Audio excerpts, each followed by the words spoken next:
رب المشرقين ورب المغرب نحمده ونصلي على رسوله الكريم اما بعد فاعوذ بالله من الشيطان الرجيم بسم الله الرحمن الرحيم رب اشرح لي صدري ويسر لي امري واحلل عقدة من لساني يفقهوا قولي۔ 22واں پارہ۔ شروع کرتی ہوں اللہ کے نام سے جو بے انتہا مہربان نہایت رحم فرمانے والا ہے۔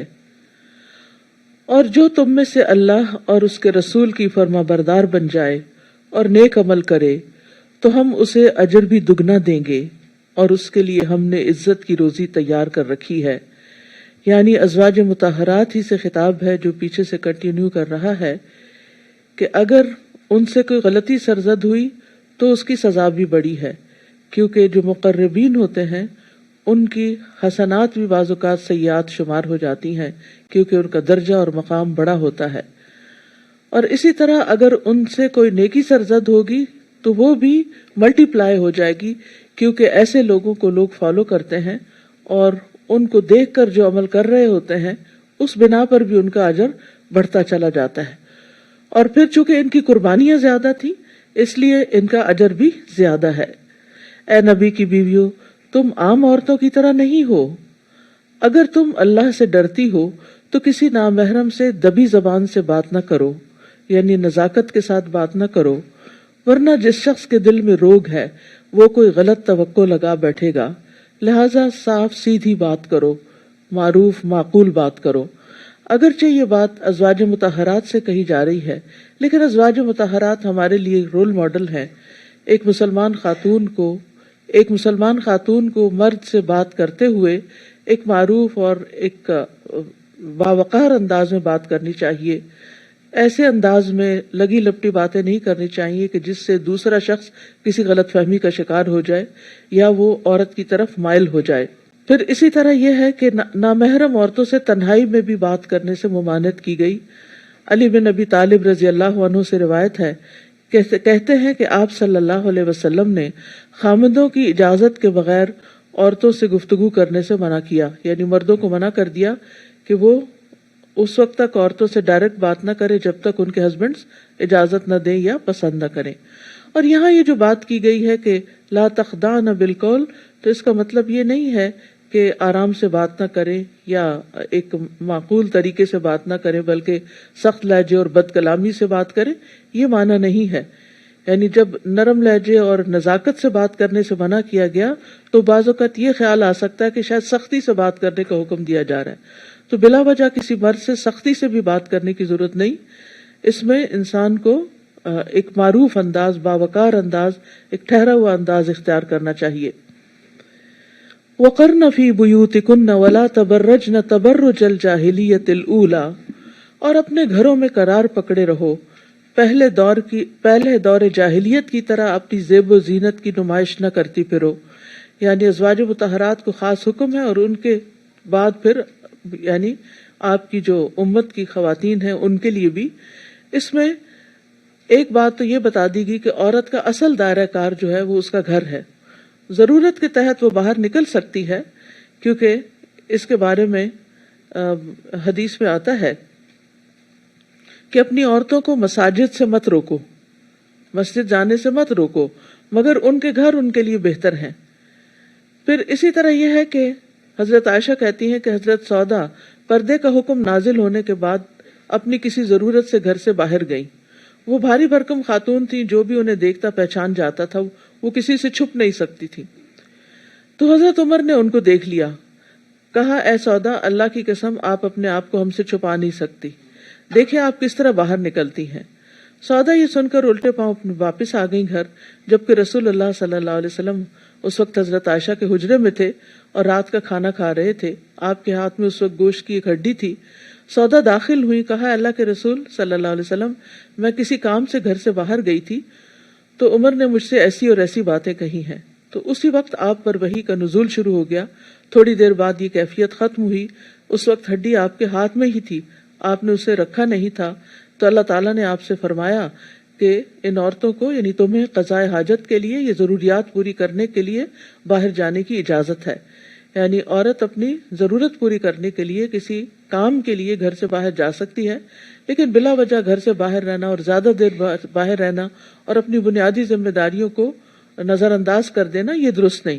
اسی طرح تعلیم اور تعلم کے لیے بھی، سیکھنے کے لیے بھی، سکھانے کے لیے عورت گھر سے باہر نکل سکتی ہے۔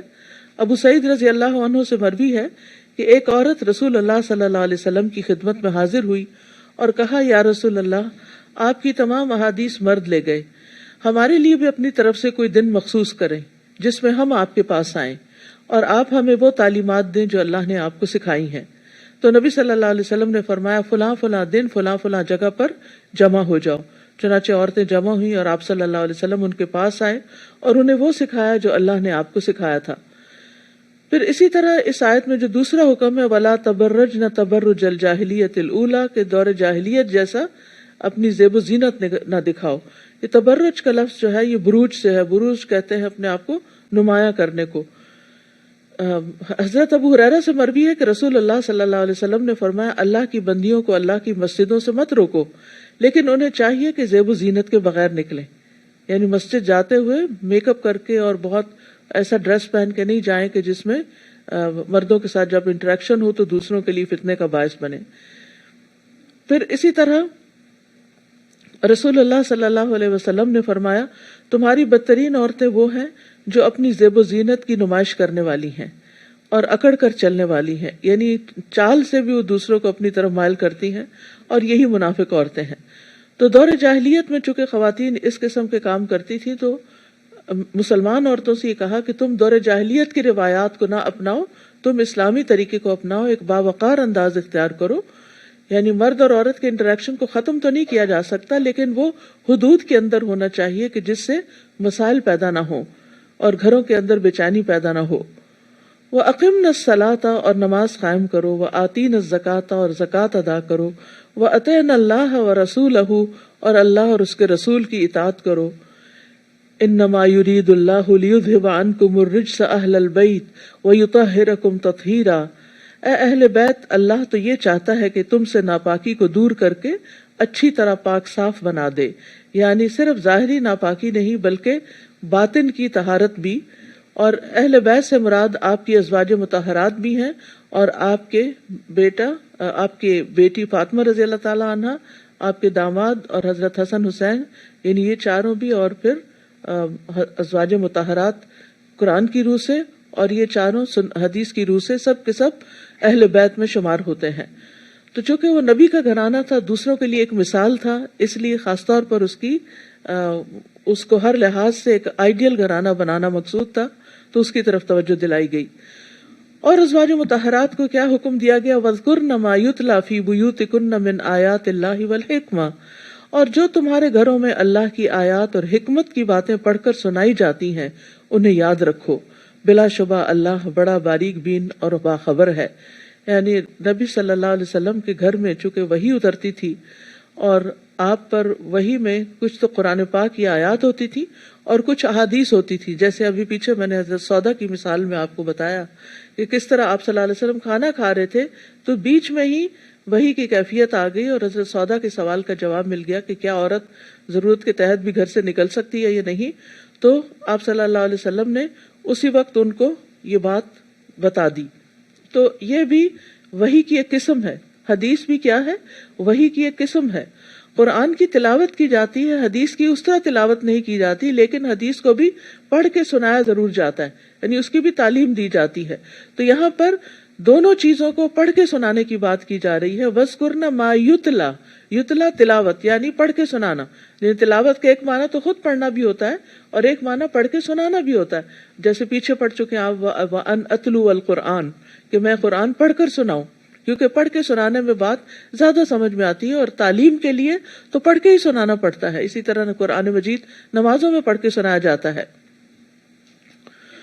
تو تمہارے گھروں میں تعلیم کا جو سلسلہ جاری ہے اس کو یاد رکھو، اور پھر وذکرنا کا ایک معنی یہ ہے کہ اس کا آگے بھی ذکر کرو۔ لہٰذا ازواج مطہرات جو تھیں وہ نبی صلی اللہ علیہ وسلم سے جو کچھ سیکھتی تھیں اس کو آگے بیان بھی کرتی تھی۔ اسی لیے ہم دیکھتے ہیں کہ حضرت عائشہ کی حدیث کی روایات کی تعداد 2000 سے اوپر ہے، اور اسی طرح ام سلمہ رضی اللہ تعالیٰ عنہ کے فتاوی اتنے زیادہ ہیں جو انہوں نے مختلف لوگوں کے سوالوں کے جواب میں فتوے دیے تھے کہ ابن قیم الجوزیہ کہتے ہیں کہ اس سے پورے کتاب مرتب ہو سکتی ہے. تو اس لیے عورتوں کو بجائے اس کے کہ وہ اپنے شان و شوکت جو ہے یا اپنے آپ کو منوائیں صرف میک اپ کر کے یا خوبصورت بن کے یا اپنے فگر یا اپنے جسمانی نمائش کر کے، کس چیز کی طرف انہیں توجہ کرنی چاہیے؟ علم کی طرف. علم کا چرچا کریں، علم میں آگے بڑھیں، سیکھیں اور سکھائیں. حقیقت یہ ہے کہ جو قدر انسان کی تعلیم کے ذریعے ہوتی ہے وہ صرف خوبصورت لگنے سے نہیں ہوتی. اس لیے جو چیز اللہ کے ہاں بھی ویلیوبل ہے اور اللہ تعالیٰ کی ناراضگی سے بچنے کا ذریعہ ہے، اس راستے کو اختیار کرنا چاہیے، نہ کہ دوسرے کو. پھر یہاں پر اگلی آیت میں مسلمان مردوں اور عورتوں دونوں کی کچھ صفات کا ذکر ہے. اس بارے میں روایت میں آتا ہے کہ ایک صحابیہ نے نبی صلی اللہ علیہ وسلم سے کہا کہ کیا بات ہے کہ قرآن میں مردوں کا ذکر تو بہت ہے، عورتوں کا نہیں.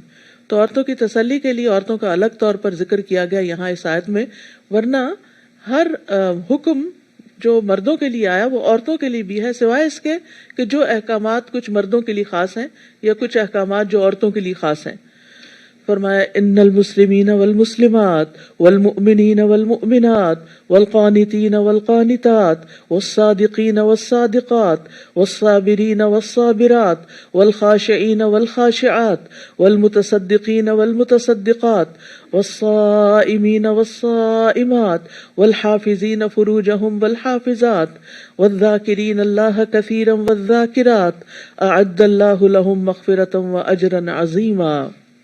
بے شک مسلمان مرد اور مسلمان عورتیں، اور مومن مرد اور مومن عورتیں، اور فرما بردار مرد اور فرما بردار عورتیں، اور سچے مرد اور سچی عورتیں، اور صبر کرنے والے مرد اور صبر کرنے والی عورتیں، اور عاجزی کرنے والے مرد اور عاجزی کرنے والی عورتیں، اور صدقہ دینے والے مرد اور صدقہ دینے والی عورتیں، اور روزہ رکھنے والے مرد اور روزہ رکھنے والی عورتیں، اور اپنی شرمگاہوں کی حفاظت کرنے والے مرد اور حفاظت کرنے والی عورتیں، اور اللہ کا بہت ذکر کرنے والے مرد اور ذکر کرنے والی عورتیں، ان کے لیے اللہ نے بڑی بخشش اور بہت بڑا اجر تیار کر رکھا ہے.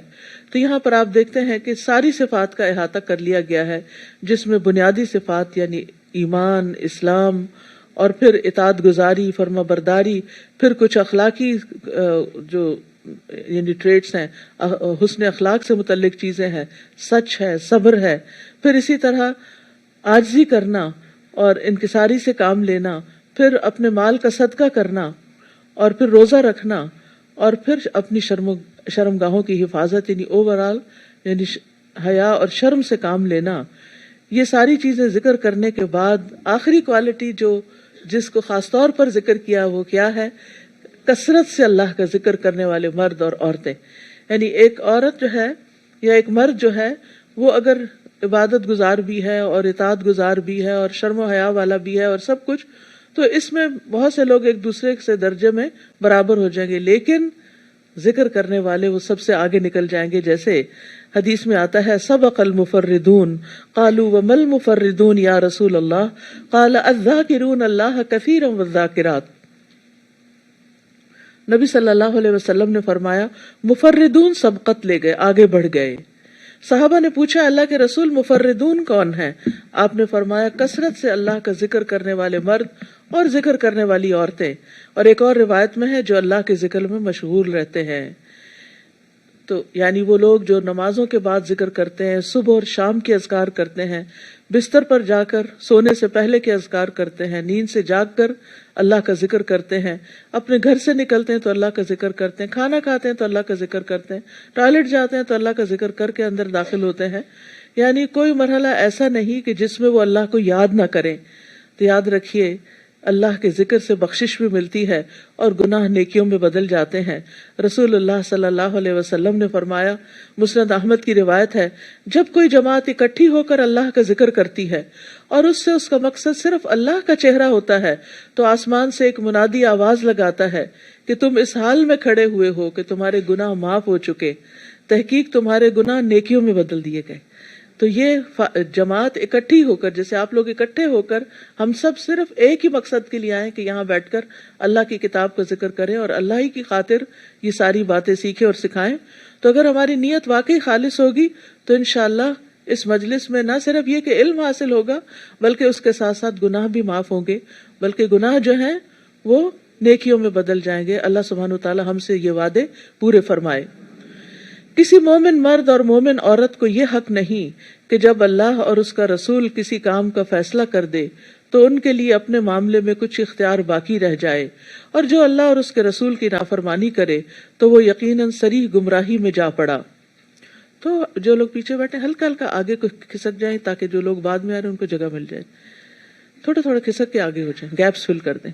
یہاں پر مومن مرد اور عورت کی بات کی جا رہی ہے کہ ایمان کا تقاضا یہ ہے کہ اللہ اور اس کے رسول کے فیصلوں پر لبیک کہا جائے، ان پر گھٹن محسوس نہ کی جائے، کیونکہ اسلام کا دین کا تقاضا یہی ہے کہ انسان اپنے معاملات میں اور خاص طور پر جھگڑوں میں اللہ اور اس کے رسول کی بات کو اہمیت دیں اور اس کے آگے پوری طرح سر تسلیم خم کر دیں. ثم لا يجدوا في انفسهم حرجا مما قضيت ويسلموا تسلیما. تو ہر حال میں آپ کا حکم ماننا جو ہے وہ فرض ہے. عبداللہ بن رواحہ سے روایت ہے کہ وہ رسول اللہ صلی اللہ علیہ وسلم کے ساتھ ایک سفر میں تھے. آپ نے ان سے فرمایا اے ابن رواحہ نیچے اترو اور سواریوں کو دوڑاؤ. انہوں نے کہا اللہ کے رسول میں تو یہ کام چھوڑ چکا ہوں. یہ سن کر حضرت عمر نے ان سے کہا سنو اور اطاعت کرو، اللہ کے رسول صلی اللہ علیہ وسلم نے ایک بات فرمائی ہے تو تمہیں کرنی ہے. یہ کیا بات ہوئی کہ میں چھوڑ چکا ہوں؟ تو ابن رواحہ نے اپنے آپ کو نیچے گرا دی، یعنی سواری سے فوراً چھلانگ لگا دی اور کہا اے اللہ اگر تو نہ ہوتا تو ہم ہدایت نہ پاتے، نہ ہم صدقہ کرتے، نہ ہی ہم نماز پڑھتے. ہم پر سکینت نازل کر دے اور جب دشمنوں سے آمنا سامنا ہو تو ثابت قدمی عطا کر دے. یعنی فوراً ہی پھر اللہ کے رسول صلی اللہ علیہ وسلم کی اطاعت پر دوڑ پڑے. اصل میں یہ آیت ایک پس منظر میں ہے، وہ یہ کہ حضرت زید رضی اللہ عنہ جو تھے نبی صلی اللہ علیہ وسلم کے آزاد کردہ غلام تھے، آپ نے ان کو اپنا بیٹا بنایا تھا. بہت سی ان میں زبردست کوالٹیز ہیں اور آپ ان سے بے پناہ محبت کرتے تھے. جب ان کی شادی کا وقت آیا تو آپ نے اپنی پھپھی کی بیٹی حضرت زینب سے ان کی شادی کا پیغام بھیجا. تو حضرت زینب چونکہ عربوں میں سے تھیں اور ان کے یہاں حسب نسب کا بہت احساس ہوتا تھا، اگرچہ حضرت زید بھی اصلاً عرب ہی تھے لیکن چونکہ غلامی گزار چکے تھے تو اس لیے ان کے دل میں تھوڑی سی یعنی گھٹن تھی. لیکن نبی صلی اللہ علیہ وسلم نے جب حکم دیا تو اس حکم کو مان لیا، لیکن ایک تردد کے بعد. تو اس پر یہ آیت اتری کہ مومنوں کو نبی کا حکم مانتے ہوئے، اللہ اور اس کے رسول کا حکم مانتے ہوئے دل کے اندر کوئی تردد نہیں ہونا چاہیے. ہمیں بھی اپنے طرز عمل کا جائزہ لینا چاہیے کہ جب اللہ سبحانہ وتعالیٰ کی طرف سے کوئی آیت آتی ہے، کوئی حکم آتا ہے یا کوئی حدیث آتی ہے تو پھر ہم اس کی کوئی تعویلیں تو نہیں سوچنے لگتے کہ کسی طرح اس کے امپلیمنٹیشن سے ہم بچ جائیں، کیونکہ اگرچہ کچھ چیزیں مشکل لگتی ہیں لیکن ہمارا فائدہ اسی میں ہی ہوتا ہے. دوا پینا کس کو خوشگوار لگتا ہے یا کسی سرجری سے گزرنا، لیکن آپ دیکھتے ہیں کہ بعض اوقات لوگ جب نیز کی سرجری کرا لیتے ہیں تو وہ دوڑنے لگتے ہیں، یعنی پہلے سے بہت زیادہ ان کی لائف کوالٹی جو ہے وہ بڑھ جاتی ہے. تو اسی طرح بعض احکامات جو ہوتے ہیں وہ مشکل ضرور ہوتے ہیں، نفس پر بھاری ہوتے ہیں، لیکن ماننے کے بعد انسان کے لیے راحت اور آسانی بڑھ جاتی ہے. جیسے یہ حیا ہی کی بات ہے، پردے ہی کے احکامات ہیں، اگرچہ مشکل ہیں لیکن اس میں انسان کے لیے بہت بڑی پروٹیکشن بھی ہے. اور جب آپ اس شخص کو جس پر اللہ نے بھی احسان کیا تھا اور آپ نے بھی، حضرت زید کی طرف اشارہ ہے، یہ کہہ رہے تھے کہ اپنی بیوی کو پاس ہی رکھو اور اللہ سے ڈرو. اب ہوا یہ کہ حضرت زینب نے شادی تو کر لی لیکن وہ ان کے ساتھ نبھا نہیں پا رہی تھی. دونوں کی عادات میں، مزاج میں بہت بڑا فرق تھا. دونوں ہی بڑے نیک تھے. حضرت زید بھی اللہ سبحانہ تعالیٰ نے ان پر احسان کیا اور نبی صلی اللہ علیہ وسلم کے تو بہت ہی پیارے تھے. اور اسی طرح حضرت زینب جو تھی وہ بھی ایک بڑی نیک اور بہت عبادت گزار خاتون تھی. بظاہر خرابی نہیں تھی لیکن دل نہیں ملے ہوئے تھے. تو یاد رکھیے کہ بعض اوقات کسی بھی کپل کے اندر جو اختلاف ہوتا ہے وہ ضروری طور پر یہ نہیں ہوتا کہ دونوں میں سے کوئی ایک بہت برا ہوتا ہے یا اس کے ساتھ ظلم ہی ہوتا ہے تو وہ نہیں بنتی. روحیں اللہ کے لشکر ہیں، جو وہاں ملی وہ دنیا میں بھی آ کر ایک دوسرے سے اٹریکٹ ہوتی ہیں، اور جو وہاں ایک دوسرے سے اجنبی رہی وہ دنیا میں آ کر بھی شاید شادی بھی ہو جائے وہ اجنبی رہتے. بڑھاپے تک وہ اجنبی رہتے ہیں ایک دوسرے سے. یہ بہت نیچرل سی بات ہے, ہر ایک کا ایک الگ امتحان ہوتا ہے. تو یہ بھی کچھ لوگوں کے لیے امتحان بن جاتا ہے کہ شادی کے بعد ان کو وہ انٹیمیسی نہیں ملتی یا محسوس نہیں ہوتی جس کی وہ ایکسپیکٹ کر رہے ہوتے ہیں. تو ایسے میں انسان کو حد الوسع نبھانے کی کوشش کرنی چاہیے. لیکن بہرحال حضرت زید نے جب دیکھا کہ حالات درست نہیں ہیں تو وہ طلاق دینے کا ارادہ کرتے تھے اور نبی صلی اللہ علیہ وسلم سے کہتے تھے کہ میں طلاق دینا چاہتا ہوں. تو آپ ان سے کہتے تھے کہ اپنی بیوی کو پاس ہی رکھو, انہیں طلاق نہ دو.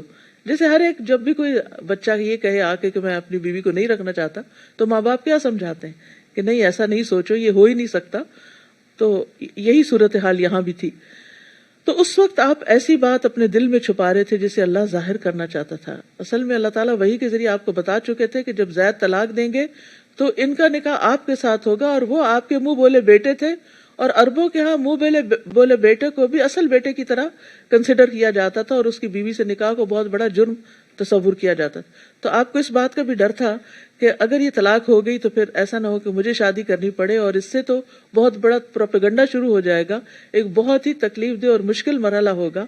تو اللہ سبحانہ تعالیٰ نے اس کا بھی ذکر کر دیا کہ اس وقت آپ ایسی بات اپنے دل میں چھپا رہے تھے جسے اللہ ظاہر کرنا چاہتا تھا. یعنی اللہ تعالیٰ آپ کے ذریعے اس خرابی کو دور کرنا چاہتا تھا جو اس معاشرے کے اندر پائی جاتی تھی, جس میں لوگوں کے لیے بڑی مشکلات تھی کہ منہ بولے بیٹے کو بیٹا کہہ کے پھر اس پر بیٹے کے احکامات لاگو کرنا.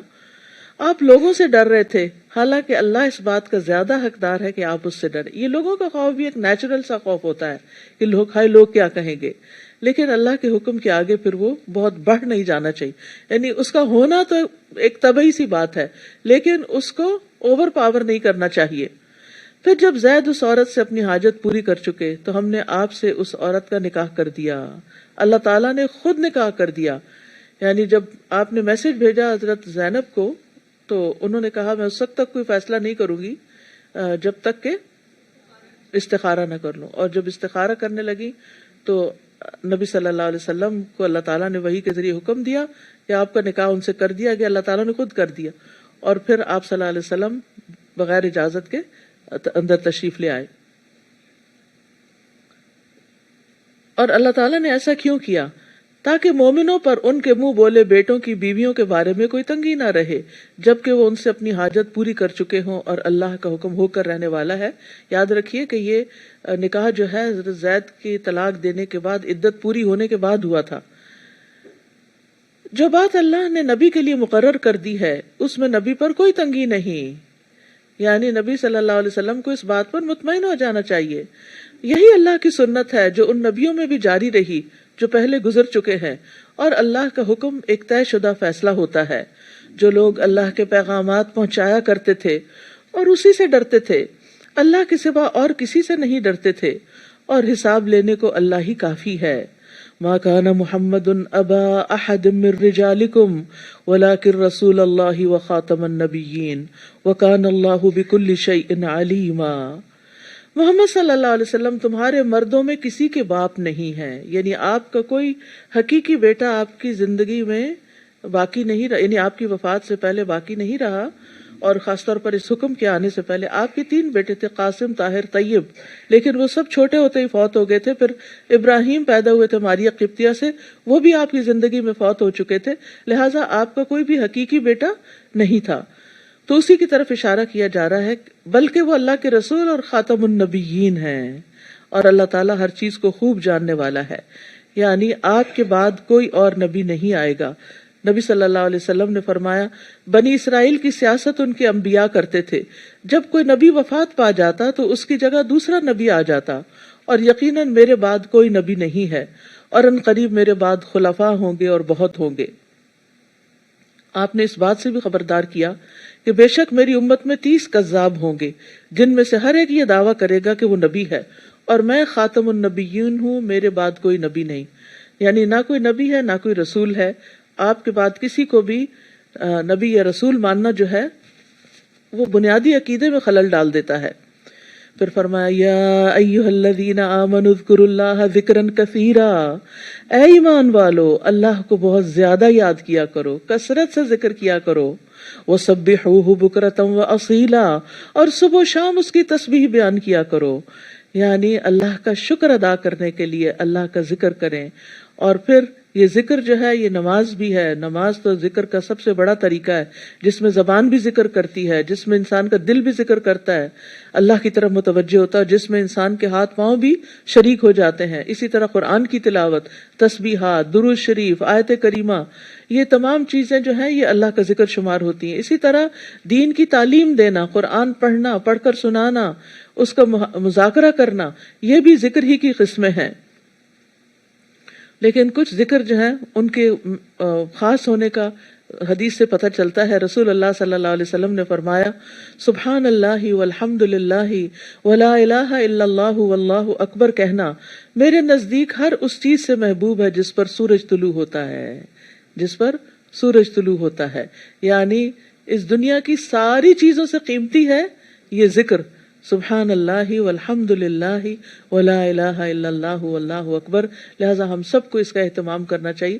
جیسے آپ نماز کے لیے اٹھتے ہیں، مثلا پہلے میں نے کہا تھا اوقات کچھ لگا لیں اپنی طرف سے، یعنی یہ نہیں کہ ایک وقت سب کے لیے کوئی پابندی کرے، کیونکہ اس طرح تو بدعت ہو جاتی دین میں، یعنی وہ چیزیں لاگو کر دینا جو نبی صلی اللہ علیہ وسلم نے ہمیں ان کی پابندی ان اوقات میں نہیں سکھائی، لیکن ہر کوئی اپنا ایک اپنی پلاننگ کے طور پر، اپنے ڈسپلن کے طور پر، اپنے حالات کے مطابق اپنے آپ کو باندھنے کے لیے کچھ نہ کچھ اپنے لیے مقرر کر لے۔ تو اس صورت میں مثلاً جیسے آپ نماز کے بعد کھڑے ہو رہے ہوتے ہیں، اپنی چادر وغیرہ طے کر رہے ہوتے ہیں یا اور کچھ اپنا شوز پہن رہے ہوتے ہیں، تو اتنی دیر میں آپ کم از کم 3 دفعہ یہ تسبیح آرام سے پڑھ سکتے ہیں۔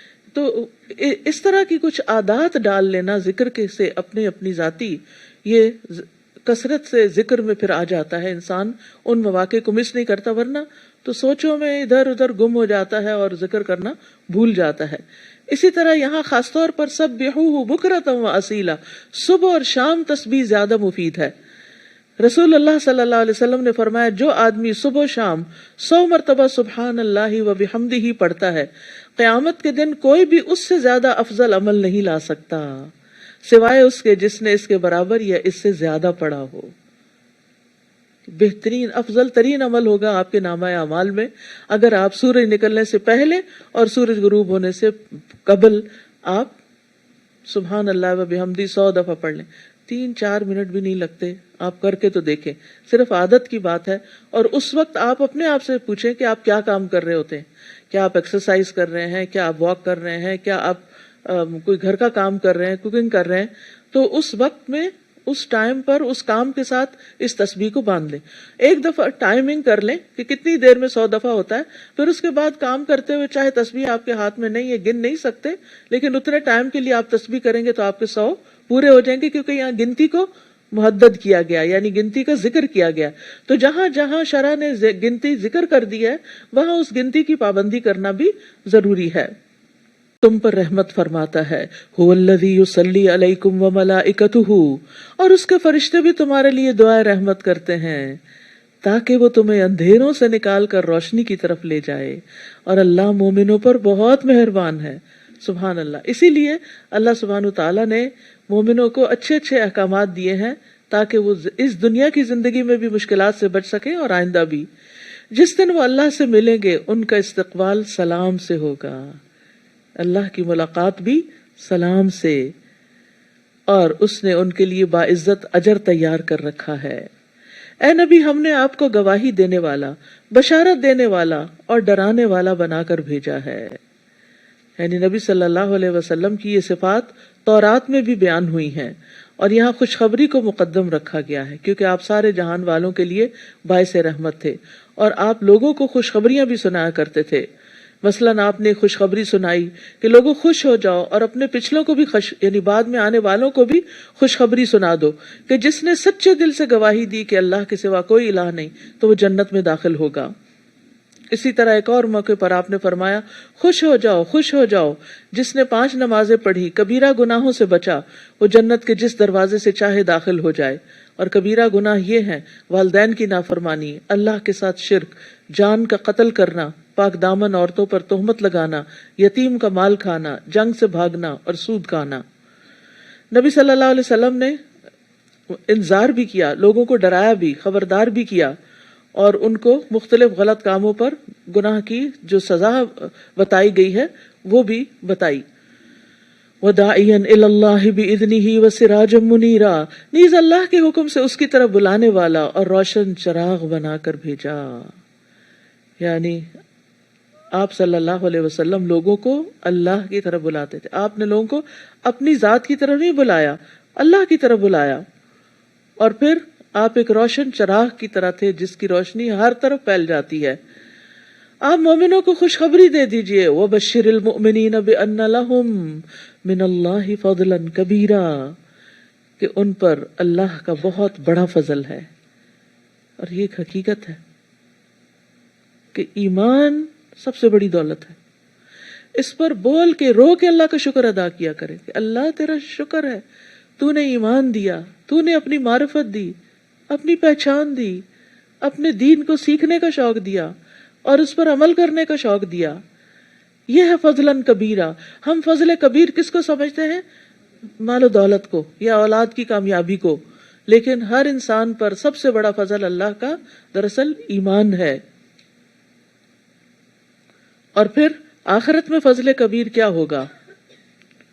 والذین آمنوا وعملوا الصالحات فی روضات الجنات لہم ما یشاؤون عند ربہم ذلک هو الفضل الکبیر۔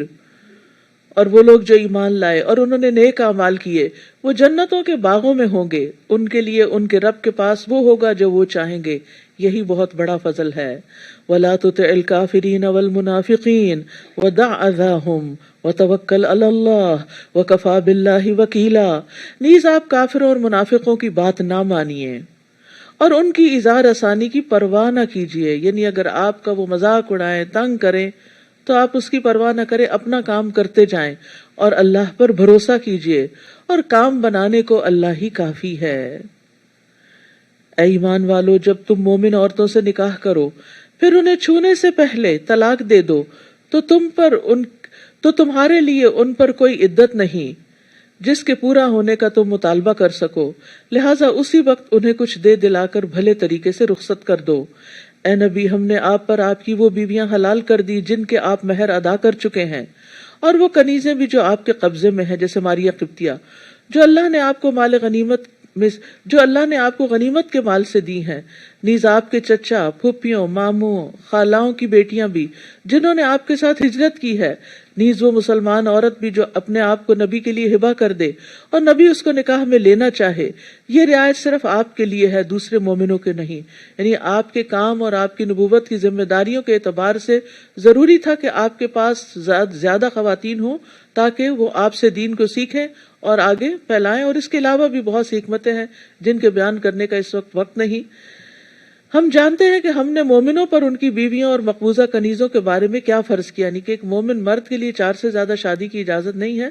آپ کو یہ رعایت اس لیے دی ہے کہ آپ پر کوئی تنگی نہ رہے، اور اللہ معاف کرنے والا ہے، رحم کرنے والا ہے۔ یعنی جہاں آپ مناسب سمجھیں کہ کسی عورت سے شادی کرنا اس کے قبیلے والوں کے لیے، دین کے لیے بہتر ہے، تو اس پر آپ پر کوئی ریسٹرکشن نہیں رکھی گئی۔ یہاں نعوذ باللہ یہ سوچنا کہ آپ کے اندر کوئی ایسی خواہشات تھی جن کی وجہ سے آپ بہت تنگ تھے تو آپ کو ایک کھلی چھٹی دے دی گئی، یہ مطلب نہیں ہے۔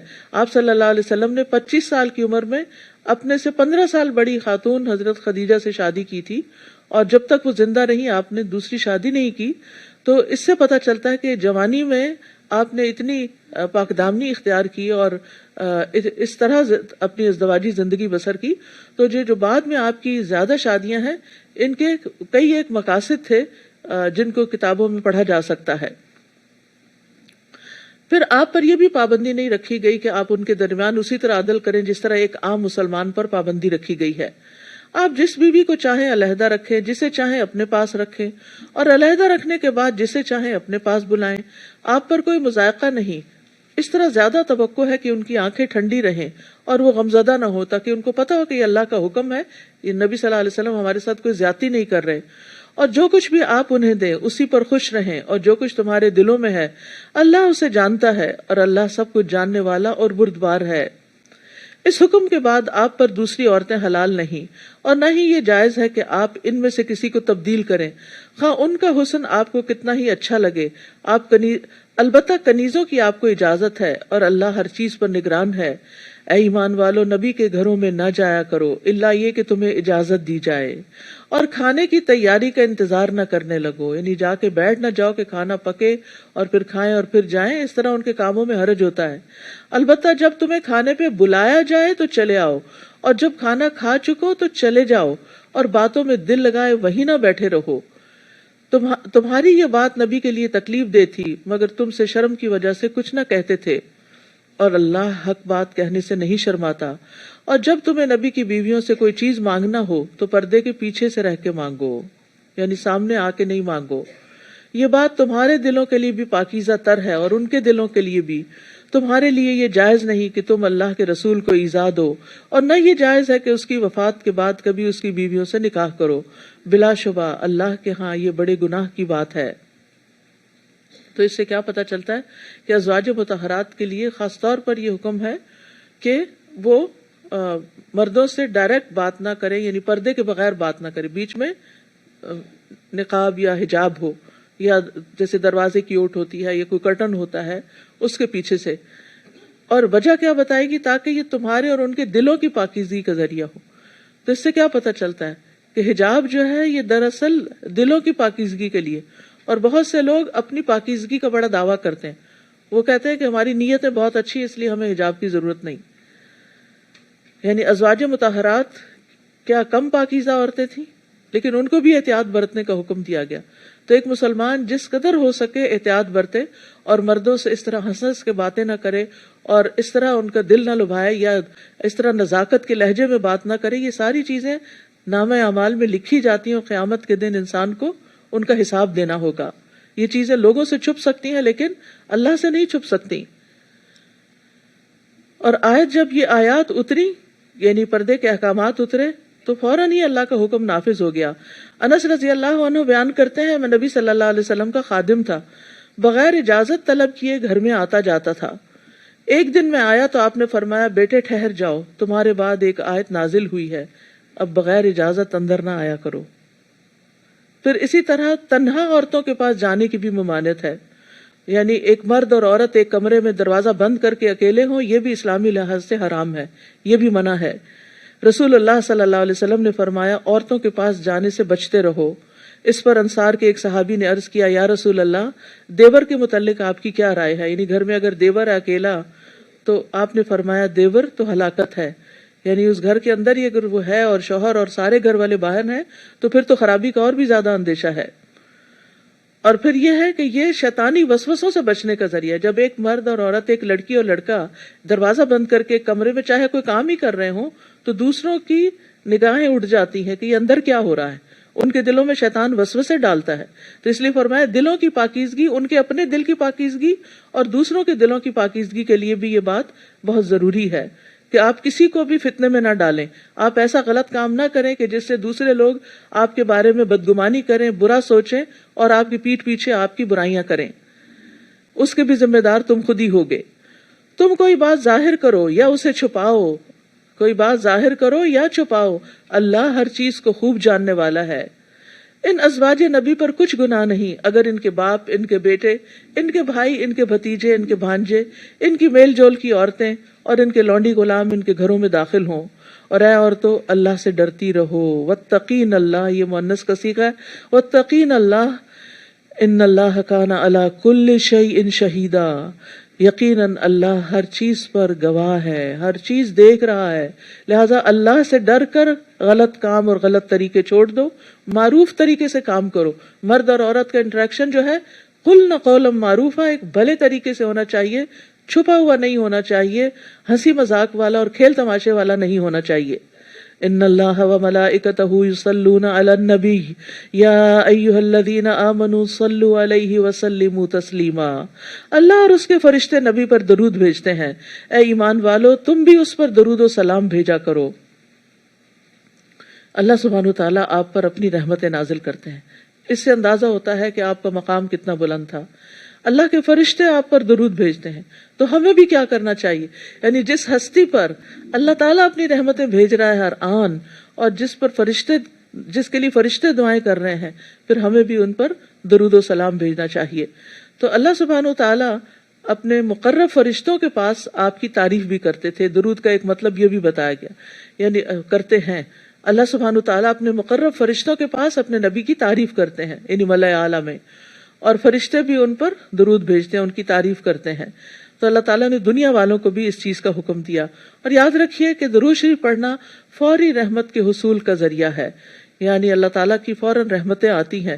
رسول اللہ صلی اللہ علیہ وسلم نے فرمایا، جو شخص میری امت میں مجھ پر اخلاص دل سے ایک بار درود پڑھے گا، خالص دل سے، اللہ تعالیٰ اس وجہ سے اس پر 10 رحمتیں بھیجے گا، اور اس کی وجہ سے اس کے 10 درجے بلند فرمائے گا، اور اس کی 10 نیکیاں لکھے گا، 10 گناہ معاف فرمائے گا. ایک دفعہ درود بھیجنے کا اتنا بڑا اجر و ثواب ہے. اس لیے درود پڑھنے میں بھی بخل نہیں کرنا چاہیے. اور روزمرہ کے جو اذکار کی بات ہو رہی ہے اس میں درود شریف کی بھی ایک تسبیح لازم کر لیں اپنے لیے. اور درود بھیجنے کی وجہ سے اللہ تعالیٰ ساری دعاؤں کے لیے بھی کافی ہو جاتا ہے. یعنی اگر آپ پریشان ہیں لیکن آپ کو سمجھ نہیں آ رہی کہ مجھے کیا دعا کرنی چاہیے، تو درود شریف کی کثرت کر دیں، ساری دعائیں اس کے اندر کافی ہو جائیں گی. یعنی ایک صحابی نے پوچھا تھا کہ اگر میں اپنی ساری دعا کی بجائے درود شریف ہی پڑھ لوں، تو آپ نے فرمایا پھر تو اللہ تمہارے دنیا اور آخرت کے غم اور فکر کے لیے تمہیں کافی ہو جائے گا. اور جو شخص درود نہ پڑھے، آپ صلی اللہ علیہ وسلم نے فرمایا، وہ آدمی جس کے سامنے میرا تذکرہ کیا گیا وہ مجھ پر درود بھیجنا بھول گیا تو اس نے جنت کا راستہ خطا کر دیا، وہ جنت کا راستہ بھول گیا. یعنی درود نہ پڑھنا نقصان دہ بھی. ایک تو یہ کہ پڑھے تو فائدہ ہے، نہ پڑھے تو نقصان بھی ہے. کچھ کام ایسے نہ کریں تو کوئی بات نہیں، لیکن یہاں نہ کرنا نقصان کا باعث ہے.